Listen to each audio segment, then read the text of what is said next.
प्रणाम मित्रों, मैं कुंदन कुमार एक बार फिर से अपनी रचना सारथी का नया सर्ग आपके सामने लेकर प्रस्तुत हूं। अगर आपको हमारी ये रचना अच्छी लगे तो इसे लाइक करें, मेरे चैनल को सब्सक्राइब करें। मेरी ये जो रचना है इसमें मेरा मुख्य उद्देश्य ये रहा है कि कुछ ऐसे पात्र जो कुछ लेखकों ने उन्हें अच्छी उभारा नहीं, या हो सकता है लेखकों से क्रमशः वो छूट गए हों, तो कुछ ऐसे पात्र हैं जिन्हें मैंने उभारने का प्रयास किया है। इसमें से एक प्रमुख पात्र सुभद्रा है।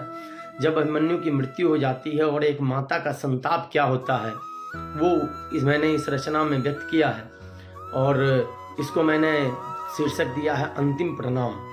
जब वीर अभिमन्यु की मृत्यु हो जाती है और ये पांडवों की तरफ से बहुत बड़ी क्षति होती है, तो एक माँ जो उतना प्रखरता से महाभारत में आई नहीं है, वो अपने पुत्र का संताप सबके सामने किस प्रकार से रखती हैं। और कमोबेश अभिमन्यु की मृत्यु के पश्चात महाभारत की रूपरेखा भी बदली है। और अगर भगवान श्री कृष्ण को एक मानव के रूप में हम देखें तो हमें पता चलता है कि ये चीज़ें घटित कैसे हुई हैं। अगर एक क्षण के लिए हम उन्हें भगवान नहीं सिर्फ मानव के रूप में देखें, एक बहुत बड़े कूटनीतिक रणनीतिकार के रूप में देखें, तो हम इसको समझने का प्रयास करते हैं। तो अंतिम प्रणाम मेरी जो ये रचना है इसमें है कि दिनकर भी छुप गए वीर अभिमन्यु का संताप लिए। दिनकर भी छुप गए वीर अभिमन्यु का संताप लिए। आज की रणभूमि से निकले थे वो युद्ध का परिणाम लिए। धरती पे सोया लाल मेरा देखो है द्रुपद कुमारी। सुभद्रा कहती है कि धरती पे सोया लाल मेरा देखो है द्रुपद कुमारी। चढ़ गया बलि सबके हटकी उत्तरा वैधव्य की मारी। और जला दो पार्थी से तुम गांडीव जिसे कहते हो। और जला दो पार्थी से तुम गांडीव जिसे कहते हो। निज लाल पड़ा धरती पर अब भी पौरुष की बातें करते हो। निज लाल पड़ा धरती पर अब भी पौरुष की बातें करते हो। तुम सखी प्रेम में भाई मुझको भी भूल चुके हो।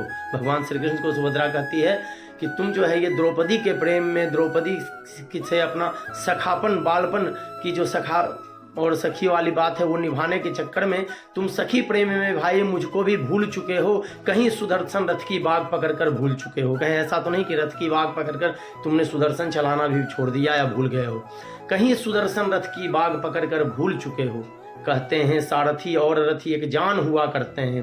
कहते हैं सारथी और रथी एक जान हुआ करते हैं। गर हाथ पकड़ लो तुम तो बस कल्याण हुआ करते हैं। सुनी आंचल फैलाता हूँ कान्हा कुछ तो अनुदान मिले। एक माता अपने पुत्र के लाश के सामने कहती है कि सुनी आंचल फैलाता हूँ कान्हा कुछ तो अनुदान मिले। कोंख कटी छल से मेरी कुछ इसको भी सम्मान मिले। कोंख कटी छल से मेरी कुछ इसको भी सम्मान मिले। दोनों नैनों से धार चली। दोनों नैनों से भगवान श्री कृष्ण का कहता है कि दोनों नैनों से धार चली। अश्रु मिश्रित बरसात चली। करबद्ध हुए त्रिलोकनाथ। करबद्ध हुए त्रिलोकनाथ नारायण नर की बात चली। करबद्ध हुए त्रिलोकनाथ नारायण नर की बात चली। अंतिम प्रणाम करता हूँ। अंतिम प्रणाम करता हूँ। भगवान श्री कृष्ण कहते हैं कि अंतिम प्रणाम करता हूँ अर्जुन। कल से अब काल चलेगा।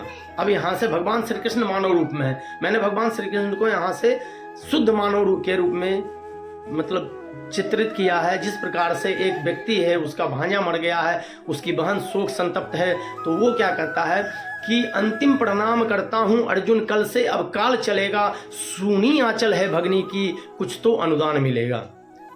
सुनी आंचल है भगनी की कुछ तो अनुदान मिलेगा। छल से छल को बल से बल को। छल से छल को बल से बल को सामर्थ्यवान को शक्ति से। छल से छल को बल से बल को सामर्थ्यवान को शक्ति से। नरमुंडों की वर्षा होगी इस कुरुक्षेत्र की धरती से। भगवान श्री कृष्ण कहते हैं कि कल से नरमुंडों की वर्षा होगी। अब जो है अब मतलब कल से जो है कुछ वैसा होगा नहीं। छल से छल को बल से बल को। जो छली है उसको छल से, जो बली है उसको बल से, बलशाली को शक्ति से। नरमुंडों की वर्षा होगी इस कुरुक्षेत्र की धरती पे। जिस भगनी ने अन्याय सहा। जिस भगनी ने अन्याय सहा जीवित पति का संताप सहा। भगवान श्री कृष्ण कहते हैं कि पति उसका तो जीवित था, लेकिन चूंकि 13 वर्ष से वो भी वन में था, तो जितनी द्रौपदी भुगत रही थी उतनी तो अर्जुन की और भी पत्नियां भुगत रही थी। तो कहते हैं जिस भगनी ने अन्याय सहा जीवित पति का संताप सहा, वो प्रश्न पूछती है हमसे सामर्थ्यवान की शक्ति से। हे पार्थ सवेरा आएगा बलिदान व्यर्थ न जाएगा। हे पार्थ सवेरा आएगा बलिदान व्यर्थ न जाएगा।